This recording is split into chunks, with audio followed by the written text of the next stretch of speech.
So technical দোয়া YouTube চ্যানেলে সবাইকে স্বাগত। তো তোমরা যারা WPSCT কাউন্সিল আন্ডার এবং WPSCBT কাউন্সিল আন্ডারে পলিটেকনিক এবং আইটিআই অ্যাডমিশন নিতে চাইছো 2025 সালের জন্য, তো তোমাদেরই জন্য আজকের এই ভিডিওটা।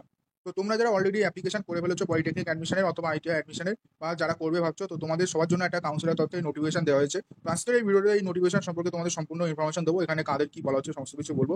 তো তোমরা যারা 2025-এ অ্যাডমিশন নিতে চাইছো পলিটেকনিক অথবা আইটিআই, তোমাদের সবার জন্য আজকের ভিডিওটা খুবই গুরুত্বপূর্ণ হতে চলেছে। সো আমি সবাইকে বলবো ভিডিওটা অবশ্যই এন্ড অবধি দেখো। তো সবার প্রথমে আমি তোমাদের জানিয়ে রাখি, তোমাদের মেরিট লিস্ট কবে বেরোবে এবং কাউন্সিলিং প্রক্রিয়া কবে থেকে শুরু হবে, এর কোনো স্পেসিফিক আপডেট আমার কাছে নেই এবং কাউন্সিলের তরফ থেকে কোনো আপডেট আপাতত দেওয়া হয়নি। এর আগে একটা অফিসিয়াল নোটিফিকেশন দেওয়া হয়েছিল, সেই ডেটগুলো কিন্তু ক্যান্সেল হয়ে গেছে। তো নতুন করে যখনই আপডেট পাবো আমি তখনই ভিডিও করে তোমাদের জানিয়ে দেবো।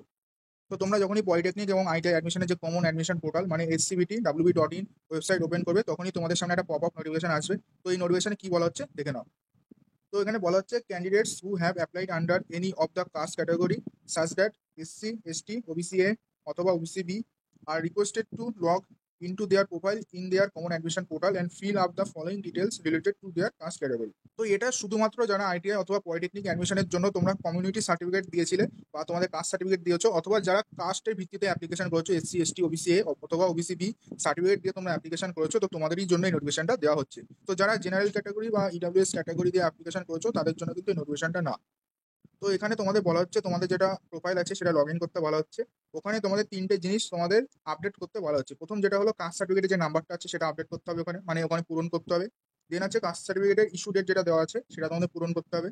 এবং তোমাদের সাবকাস্ট কি আছে, SCর সাবকাস্ট বা STর সাবকাস্ট বা OBCর সাবকাস্ট, ঠিক আছে, যেই সাবকাস্টটা তোমাদের সার্টিফিকেটে উল্লেখ আছে সেই সাবকাস্টটা সেখানে আপলোড করতে হবে। তো এই অবধি নোটিফিকেশনটা, আই থিঙ্ক তোমাদের নোটিফিকেশন বুঝতে কোনো অসুবিধা হয়নি। এরপরেও অসুবিধা হলে অবশ্যই কমেন্টস করবে, আমি কমেন্টসে অ্যান্সার দিয়ে দেবো। তো আজকের এই ভিডিওটা অবধি ছিল, আশা করব তোমাদের ভিডিওটা ভালো হয়েছে। যদি ভালো লাগে অবশ্যই লাইক করবে। তোমরা যদি আমাদের চ্যানেলে নতুন হও এবং ফার্দার এরকম হেল্পফুল ভিডিও পেতে চাও তো চ্যানেলটাকে অবশ্যই সাবস্ক্রাইব করবে। তো চলো দেখা হচ্ছে নতুন একটা ভিডিওর সাথে, ততক্ষণ বাই বাই।